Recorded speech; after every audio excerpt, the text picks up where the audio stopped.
Welcome to Mississauga Life and Real Estate Podcast. I'm your host, Sean Jaffrey, joined with Alex Stakic. Alex, how are you today, sir? I'm very good. Thank you very much for asking, Sean. They start very, very intensively, and let's go like that all day long. Yes, and with the World Cup and everything going on, I'm sure you've got a full schedule today. Yes, of course. Yeah. First game. Okay. I watched the full game today for the first time after 5 days. Oh, you have? Yeah. I managed to catch a bit of the Germany versus Japan game yesterday. Mm-hmm. That was a lot of fun to watch. But yes. There's been a lot of surprising upsets, right? I mean, Saudi Arabia versus Argentina. Who was expecting that, right? Nobody. Unbelievable. Even Japan, Germany, I was surprised. But, let's see. Maybe we'll hear some other surprises down the road. I'll be honest with you, I was kind of disappointed, even though I knew that Germany and Canada, not Germany, Belgium versus Canada. I knew that Belgium was obviously the stronger team. I was hopeful, and there was a glimmer of hope because the first half Canada played so well. Mm-hmm. They dominated, they took shots on goal, and the second half is just they disappeared. And it was kind of disappointing. They couldn't even score one goal. So you know what? Anyways, I guess it wasn't meant to be. Yeah.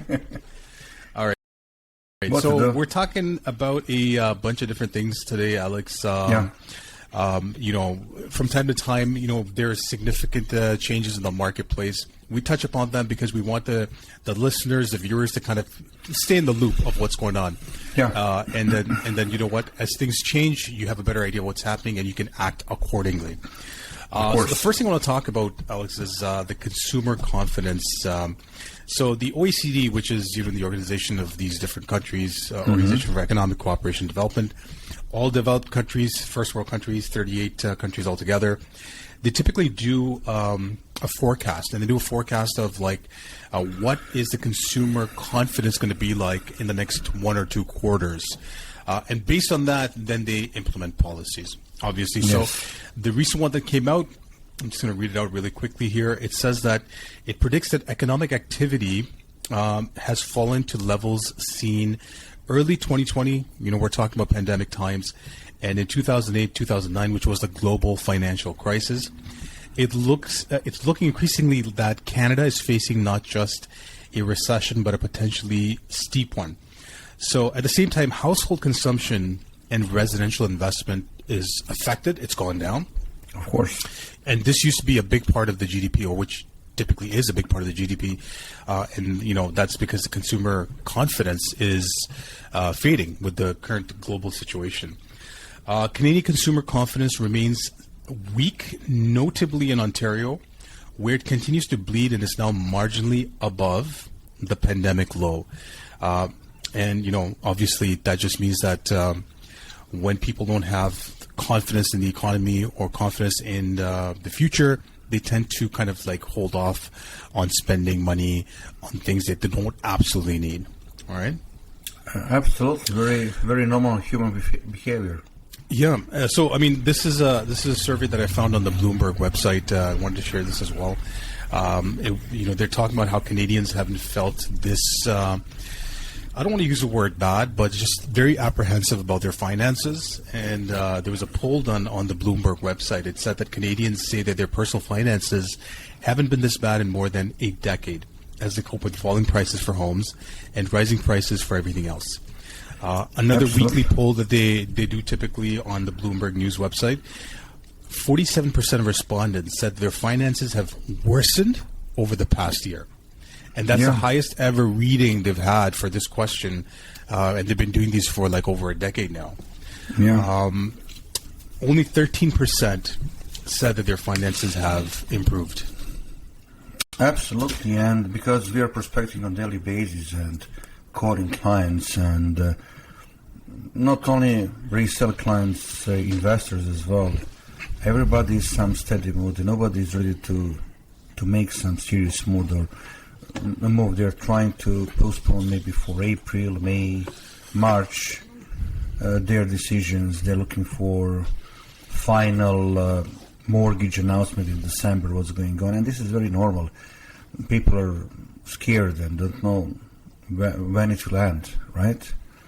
So on daily basis, and for example, when we are talking about also pre-construction, yesterday I went to one builder and we discussed about the pre-construction situation. I asked them, they actually would like to launch 3 towers, and they launched the first one in early summer, and they sold only 60%.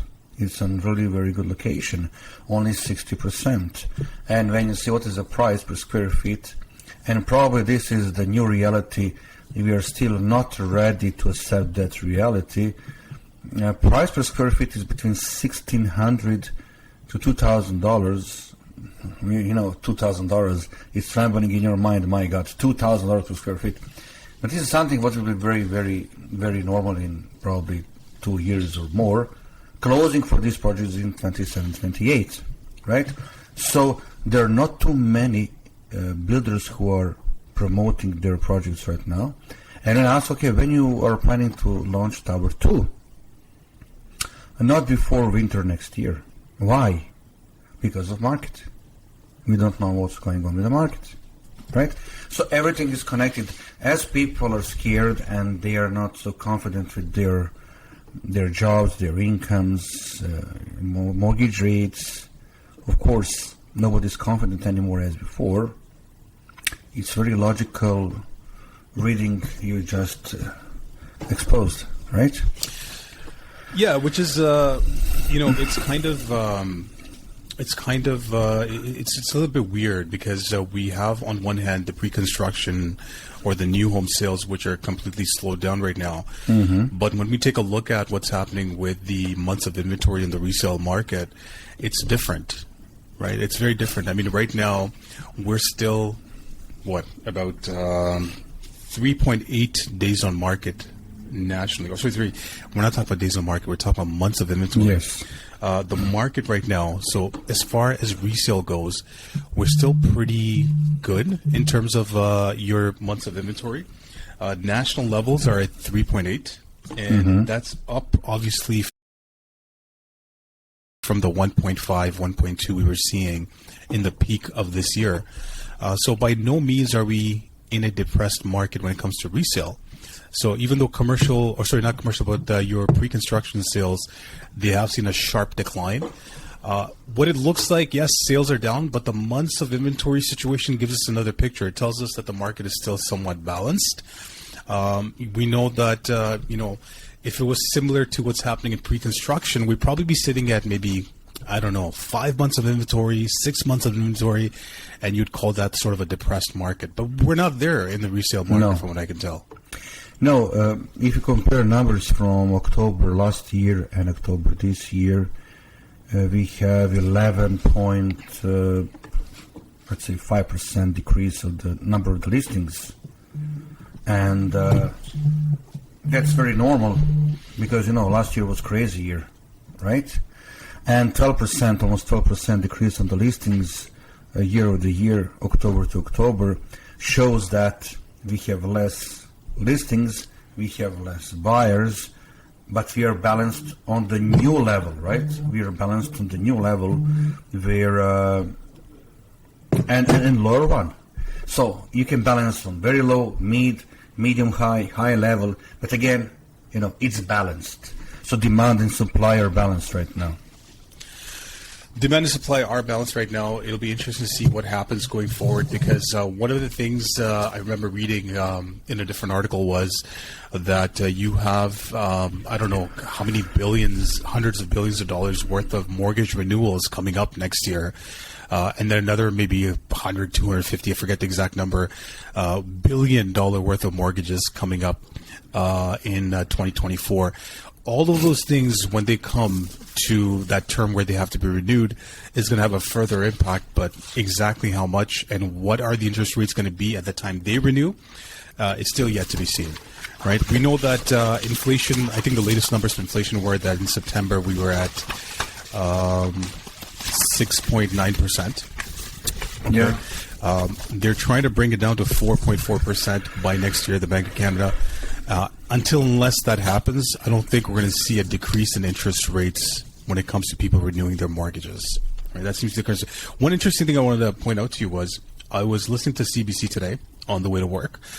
And they were talking about how, when you buy something on Amazon, when you buy something online, and if you don't like it and you return it, most of the time, that return doesn't go back to the original vendor who sold it to you. It goes into this like mass warehouse for Amazon, and then Amazon basically sells it in bulk to like a wholesale liquidator, right? Wholesale liquidator buys it, and then he sells like, a $70 vacuum for like $10 because he's just trying to get rid of it quickly. So he doesn't have 3 of one item. He just has 1 of each item. Buy it quick, get out of here, right?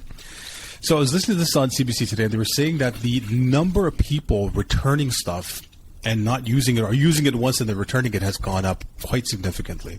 Oh, really? So that's a reflection, again, of the mindset of the people right now, is that people can't afford to say, like, yeah, you know what, it's only $20. Whatever, I'll leave it here, and maybe I'll give it to somebody else. No, they're saying, no, you know what? I need that $20. Put it in the parcel, return it, because I need that money back into circulation. So that was an interesting thing that I heard today on CBC about people returning more than they used to, obviously because, times are different right now. Absolutely. You have some different priorities, right? Yeah, absolutely. So it's very normal. So, I wanted to kind of like figure out whether, we were unique in what we're seeing here in Canada, or is this happening everywhere else, right? I know that we're pretty close and pretty similar to economics in terms of interest rates and all that stuff with the U.S. And I looked into the World Bank website, and even there they were talking about how, yes, it looks like there is a signal towards a recession in other countries coming up as well. So, it doesn't I don't think it means doom and gloom. I think what it pretty much means is that people are just going to kind of be very, very careful with how they spend their money. And, we are one of the biggest markets in the world, North America, United States, Canada. Yes. You talk about Germany, all this. We consume a lot of the stuff that's made in China and other parts of the world and other parts of Asia. So obviously when we see that the consumer interest or consumer confidence isn't that high, it has a ripple effect everywhere, not just locally, internationally. Absolutely. Right? No, we are talking about Canada, economy and recession, but still we don't have some crazy increase of natural gas. Like in Europe, it's 5 times more than last year, or 6 times more, right? So correct. So they don't have incomes like here in Canada. Their standards is not like here in Canada, and from 100 euros they're paying now 3-4 times more for the heating, so it's 400, 500. So most of them, they're not even on the edge there. They cannot meet their ends, right? So we're still in very, very good situation comparing them. So have they completely shifted away in Europe from getting gas from Russia? And if they have, where are they getting it from? No, they didn't. They didn't. Okay. They're just paying more. Yeah, okay. They're paying more, but it's going by third parties, usually from U.S. companies who are buying from Russia and coming to Europe from different channels. That's amazing, because I and know of that. Course, Norway is a country who has almost unlimited resources of natural gas, and they're now one of the main suppliers of the natural gas in Europe. Yes, so they may have the gas, but I think it's also it's a logistical issue too to get that amount of gas and deliver it to everybody else. And I hear, because Qatar's name keeps on coming up because of the World Cup, I hear that they've been sending a lot of gas down to Europe as well. Recently Qatar and China made the longest contract for delivery of the natural gas for 27 years. So nobody had so long, contracts for delivery of natural gas. But they signed, I think, this or last year, 27 years delivery contracts. That's amazing. Yeah. So, dynamics are changing. The world is shifting. A lot of unusual things happening.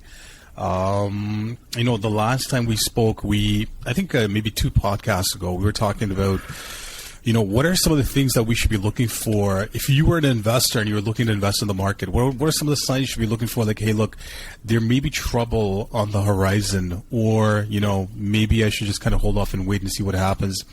one of the things we said was, okay, let's take a look and let's keep an eye on something like credit card delinquencies and whatnot, just to kind of make sure like that things aren't really getting that bad, right? Because, people really want to know what's going on with these things so they can plan accordingly. There was an article that I read that was telling that consumers are piling on credit card debt again in September. So it's not significantly high, but obviously a certain segment of the market will be affected. The latest household credit card data shows that another big jump in credit card borrowing, up 1.2% month over month. So basically from August to September, credit card borrowing jumped up 1.2%. That puts the annual growth rate in credit card loans at north of 13%. So this was the interesting part. Auto and credit card delinquencies are rising, and the new data from CMHC and Equifax show that rising delinquency in credit cards and autos, while mortgages and HELOCs are still low and stable. They will be. Yeah. But, I mean, since credit cards are sort of like a forward-looking indicator towards other things, we can expect that, at some point, maybe, we're not talking significantly, but a small portion of these will also hint towards mortgage delinquencies next year as well. Like we talked about it starts with the missed auto payments and the missed credit card payments, and then slowly to the mortgage market. So, again, it's nothing alarming, but just something to keep an eye on, going forward. So bankruptcy and proposal filings have jumped 22% year over year in September, and led by 34% increase in BC and 29% jump in Ontario. When we talk about these things, so when we're saying that bankruptcy and proposal filings jumped 22%, we're talking like single digit or like total, or even less than a single digit increase overall. So it's nothing to be, worried about. Yeah. But there is a trend, and it's a trend that everybody should definitely keep an eye on. Yes, of course. Absolutely agree with you. Yeah. But still, you're on the below levels of 2019, right? Pre-COVID time. So, Yes. It's interesting because COVID times, when we were talking about 2019, your credit card delinquencies or all those things just went way down, right? People actually had a lot more wealth at that time. Or just whatever the reason was, whether they had more wealth, whatever it was, they just had more confidence. They were spending that money. They were making the credit card payments. There was no delinquencies. And I think now, because at the same time, the interest rates were like nothing at that time, and there was also the government helping people out with the CERB and all that stuff. Yeah. So things are a little bit different, just to keep an eye out. And other than that, that was it on my end. Do you have anything else to add? Yeah. I am pretty sure you noticed significant increasing of number of assignment sales through the social media. Huge. On Facebook. You remember, for example, 2 or 3 podcasts ago, we discussed about that. It was occasionally, and people were trying to sell to make a profit maybe 3 weeks ago, then 2 weeks, and 1 week ago we came with significantly increased number of assignments. Now this week you have so many of them, and people are willing to go away from the deal even with the loss of $50,000, $60,000, $100,000, depends what they bought. So it depends on where they bought it. Like some of these prices I saw were in towns I've never even heard of. They were so far away. Yes. And the interesting thing, social media is a very interesting phenomenon because it kind of gives you a pulse of what people are thinking. So somebody would post something like, "Hey, look, my we bought this place for $500,000 in the year 2020. It's 2022. We want $520,000, $550,000." And the comments underneath that are just hilarious. It's like, yes, keep dreaming. That's not going to happen. You're going to be back here selling this $500,000 condo for $450,000. So yes. It looks like on one side you have a lot of people that are hopeful that the prices are going to come down significantly so they can jump into the market. Yeah. On the other hand, you have people who are super confident that, hey, look, sooner or later prices will bounce back. So if you don't get this right now for the price that I'm offering to you at $500,000, maybe in 6 months I'll be selling it for $550,000. Yeah, so you see the two ends of the spectrum there. Yes, but it's a noticeable increase of assignments. So it is. I think this is just beginning. So in 3 weeks' time, because I'm monitoring the social media for assignments, and of course, who would like to learn more, because these Facebook groups with this assignment sales, and you can pick and choose these days. But my message is, who is not in rush to invest right now, be patient maybe for 2 months more. Let's see what will be with the mortgage rates in December, and give yourself 1 month after that last mortgage increase to see what's going on with the market, and then you can take action. 100%. If you are one of those people who's kind of waiting on the sidelines because you want to wait and see what happens with the interest rates, with the market in general, stay there, keep an eye on it, because things can turn on a dime. I have a very strong feeling that once the interest rates kind of like stabilize, or when the Bank of Canada says, hey, look, this is it, I don't think we're doing any more rate hikes, very strong feeling people are going to start jumping back into the market, because at the end of the day, we know we had 700,000 people coming to Canada this year, 500 next year, 500 the year after. We're not building 500 homes a year. No. That's not happening. So if you're an investor and you're looking to invest, an opportunity comes up when the rates have settled down, keep an eye out. There will be opportunities. There will be chances. Again, at the end of the day, we're not building enough homes. Yes. So unfortunately, that problem's always going to be there. Absolutely. Absolutely agree with you. So I don't have anything to add so far for today, Sean, and hopefully see you next week with another sort of podcast, a little bit different than this one, and to surprise our spectators. Sounds good to me, man. Okay. Have yourself a lovely day. Take care. Same to you. See you. Bye-bye. Okay, bye.